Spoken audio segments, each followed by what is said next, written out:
Donald Trump just left Washington, D.C. in disgrace. He held a bizarre press conference outside of the White House on the White House lawn where he was swatting away bees and saying the bees are very vicious. It was quite strange. But what he seemed very nervous about was the fact that protests erupting right by the White House spontaneously today on May Day. With these May Day protests, we've seen protests, big protests, right outside of the White House while Trump was giving this press conference. And then while Donald Trump departed from the press conference he was giving on the White House lawn, we saw protesters giving Donald Trump the middle finger as he left to go to Florida on the taxpayer dime to once again golf, and maybe he's going to go watch that PGA Tour at his Doral Golf Club in Miami, where no one has attended. Remember, we reported yesterday that literally no one showed up. No one was at the 18th hole at Donald Trump's Doral Golf Club with that PGA tournament, and not many of the top players showed up either. But anyway, back to the White House. You see the protesters out here. You see them giving Donald Trump the middle finger. That's Marine One, Donald Trump's helicopter leaving, where he's going to go on Air Force One and then go to Florida. Here's some still images of Donald Trump swatting. That's how he swats the bees, with his hands right there. And he goes, "These bees are very vicious. These bees are very vicious." And one of the things to note as well, with all of these bees swarming him, is that Melania Trump had been touting that she built a gigantic beehive in order to basically harvest all of this honey. And so there are bees everywhere right now while he's doing the press conference, and he's smacking the bees while getting protested. I'm just going to show you this moment where the bees were all over his face and he was like swatting them. And that again is related to the new beehive initiative that they're building at the White House in order to get all of this honey. Apparently that's Melania's initiative. Here, just play this clip. Putting it up to Iran, and are you aware of it? That was a vicious bee. And then on a more serious note, Donald Trump was crashing out on the White House lawn, and Donald Trump said regarding the new Iranian proposal that may or may not actually be a real thing, probably not a real thing. Remember Barack Ravid, Donald Trump's stenographer at Axios this morning, reported Iran sent Donald Trump a new proposal and he was going to be looking at it. And I was like, yep, it's Market Manipulation Friday. It's Donald Trump's chief outside propagandist, Barack Ravid, over at Axios, doing what he does every Friday. And so Donald Trump, I think, responds to the fake deal from Iran by saying, yeah, I don't think it's serious at all. I'm not satisfied with it. We'll see what happens. I'm not satisfied with their deal. Okay, we think this is all just like in his fictitious, deranged world. Here, play this clip. New Iranian proposal, please. So they want to make a deal, but I'm not satisfied with it. So we'll see what happens. Iran wants to make a deal because they have no military left, essentially, and they want to make a deal, but I'm not satisfied with it. Then Donald Trump claims, very strangely, that right now we don't have a munitions problem that all of our generals and all of our admirals are warning about. Like, all of our top military brass are saying that America has expended about 50% of our munitions in this catastrophic war in Iran. But according to Donald Trump, the perpetual liar, we actually have double the inventory right now, double the munitions. We've magically, in the past 60 days, since the wars began, we've increased our munitions. This guy lies about everything. Every word, sound, syllable, is all a damn lie. Sure, Donald, we've increased our munitions. Makes a lot of sense right here. Here, play this clip. There was some reporting this week that because of all the firepower required for Epic Fury, that there are people in the White House who are starting to worry about our inventory of bombs and missiles. Are you worried? No, we have more than we've ever had, actually. Because all over the world we have inventory, and we can take that if we need it. But all over the world we have tremendous amounts of inventory, the best. For instance, we're stocked and locked and loaded. Right now, we have more than double what we had when this started. But, we're all over the world. We're in many, many different countries, many different places, all packed up. Now, what happened is Biden came in like a stupid fool, and he gave a lot of what we had to Ukraine. Right. And the $350 billion they spent, we don't do that. Everybody has to pay. The European Union pays us, but Biden didn't get money. He got nothing. But he gave a lot of the inventory away. Now, relatively speaking, it's not that, but it was a lot of inventory. He gave it to Ukraine.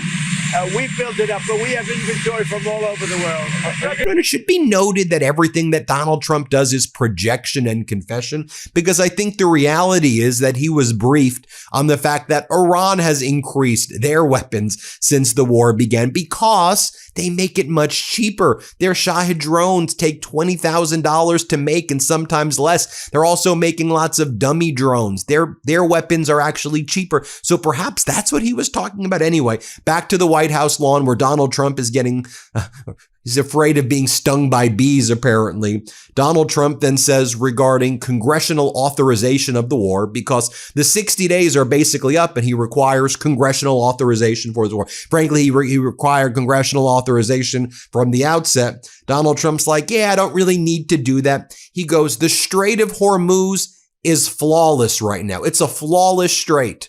A flawless strait? Dude, what are you even talking about? Here, play this clip. Excuse me.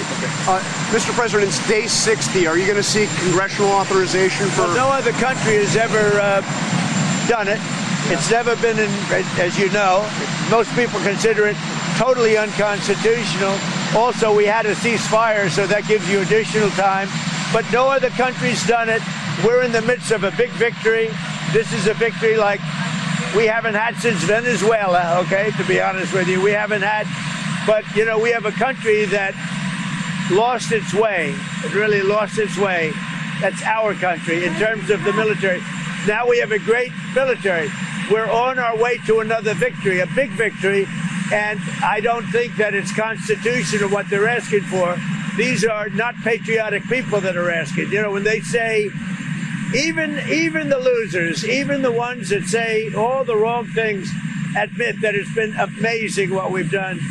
The strait is totally shut down. It's flawless. It's totally 100% shut down now. Then he goes, all right, Iran, they don't have any leaders at all. There's zero leaders in Iran. They're so confused. They're leaderless. So that's why we can't make a deal. What do you mean they're leaderless? They have a new Ayatollah who's 51 or 52 years old, far younger than the old Ayatollah who you killed. The Ayatollah's son right now is also far more entrenched in power and far less likely to want to even reach any compromise. We know who their lead negotiator is, MB Ghalibaf, the parliament leader. We've heard from the Islamic Revolutionary Guard Corps. We know who that leadership is. We know who their local, police leadership is. We know who their foreign minister leadership is, Aragchi. The guy just lies about everything. Here, play this clip. We've been dealing with Iran. They want to make a deal. They're not there. They're not with it. They're sort of, they get close, and then a new group of people come in. They don't know who their leaders are. They have no idea who their leaders are, but they're very confused. And that's because of the success we've had militarily. They essentially have no military. Then a reporter says, well, what do you make of the news that Pakistan has opened up numerous land routes for Iran to avoid your naval blockade by bringing some of the oil and supplies just through these land routes that Pakistan is offering them? But you say you love Pakistan, so how do you square this? Trump's like, yeah, whatever. Pakistan's great. Field Marshal Munir, amazing. Should be noted, Pakistan has given lots of money to Donald Trump's crypto endeavors, lots of money to Trump's crypto endeavors. And Pakistan has said, unlike India, Pakistan said that Donald Trump should get the Nobel Peace Prize. And so Donald Trump, big fan of Pakistan, and whether or not Pakistan's actually providing these routes to Iran, one way or another, it's just an odd thing objectively that Donald Trump would be applauding a way around the blockade. And he admits that it's a kind of a stunning admission, right? He's like, yeah, I know they're helping me get around the blockade, but I love Field Marshal Munir of Pakistan. Great guy. Okay, here, play this clip right here. Pakistan has opened the land route with Iran. If they can consult you before opening it up to Iran? And are you aware of it? That was a vicious bee. I know everything about it. Yeah, I have great respect. Yeah, are you from Pakistan? No, I'm not from Pakistan. I have great respect for Pakistan and for the Field Marshal and for the Prime Minister. Yeah, I know that. Great for Pakistan. He goes, you guys, great for Pakistan. Then Donald Trump brags about his tariffs on Europe, new tariffs on Europe, 25%. Right? That we're back in the tariff loop. He's already declared the war won, and now we're in tariff loop. But the war's won, but the war's also not won. It's won for the purpose of not needing congressional authorization, apparently. But the guy makes zero sense. And now we're talking about tariffs again. Here, play this clip. Raised the tariffs on cars coming in from the European Union because the European Union was not adhering to the trade deal we have. So based on that, now, when they build their plants, of which they're spending over $100 billion, all countries, not just the Union. And when those plants open, there won't be any tariffs. But we raised the tariffs because they were not, as usual, they were not adhering to the agreement that we have. We have a trade deal with the European Union. They were not adhering to it. So I raised the tariffs on cars and trucks to 25%. That's billions of dollars coming into the United States, and it forces them to move their factory production much faster. Donald Trump also makes another stunning admission here as well, saying that he's not happy with the Kurds of Iraq because we sent them all of these weapons and they refused to invade Iran, and that was part of Trump's plan. He goes, they just stole our weapons. So now Trump admitting that he's armed the Kurds. That will create diplomatic issues. Great admission, Donald. Here, play this clip. Mr. President, you said you send weapons to help Iranian demonstrators. Some sources claim these weapons are in Suleimania, in Iraqi Kurdistan. Do you confirm that? And as you said, they will pay a big price? I'm not happy with the delivery of the weapons. I'm not thrilled with it, but a small amount of weapons were sent, and we'll see who has them, but I'm not happy with what happened with the Kurds. The Kurds did not deliver the weapons like that. With respect to prices, Donald Trump says when the war ends, prices will, I know prices, he doesn't even acknowledge that high prices exist right now, but he's like, when the war ends, everything's going to drop. But Donald, you've said the war is ending. You said it's over. That's why you say you don't need congressional authorization now with the War Powers Authorization 60-day expiration, because you said the war is over, but now you're saying the war hasn't ended. And wasn't 3 weeks ago you did a deal and the Strait of Hormuz was open? Let's just realize this guy lies about every damn thing. Play this clip. Outside of the gasoline prices are way down. Prices have come down. And I inherited that. We inherited the highest inflation in the history of our country, 48 years. But in the history of our country. And prices are down. When the war ends, which shouldn't be too long, they want to make a deal so badly, but they're not there yet. They're not there, in my opinion, they're not there. When the war ends, gasoline prices are going to tumble because there is so much right now on the seas already loaded into tankers that can't escape the strait. There is so much, like record setting. But when the war ends, gasoline prices will go down to below what they were. I think it's very important. And he loves King Charles, so he wanted to finish up before going to Florida to tell everybody King Charles is a high quality person. Because Donald Trump believes in like bloodlines and royal blood. And so he's a high quality person. And Donald Trump's always been infatuated with the royal family. In fact, throughout the 80s and the 90s, Donald Trump would always lie that the royal family was talking to him and would visit his properties. And the royal family would have to respond to Trump's lies in the press back in the 80s and the 90s saying, no, we don't. We're not going to Mar-a-Lago. We're not going to we don't have places in Trump Tower. He's a liar. And we'll hear play this clip. Mr. President, Britain and NATO. What about NATO? Did the King change your mind? King Charles? No. King and I had a great, he's just a great person. He's a high-quality person. I love the job he did in Congress. He actually got the Democrats to stand. He's a wonderful person. She's a wonderful lady, a wonderful queen, and we had a good time.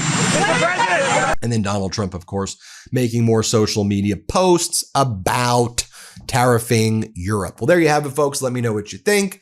Hit subscribe. Let's get to 7 million subscribers. Thanks for watching, y'all. Have a great one.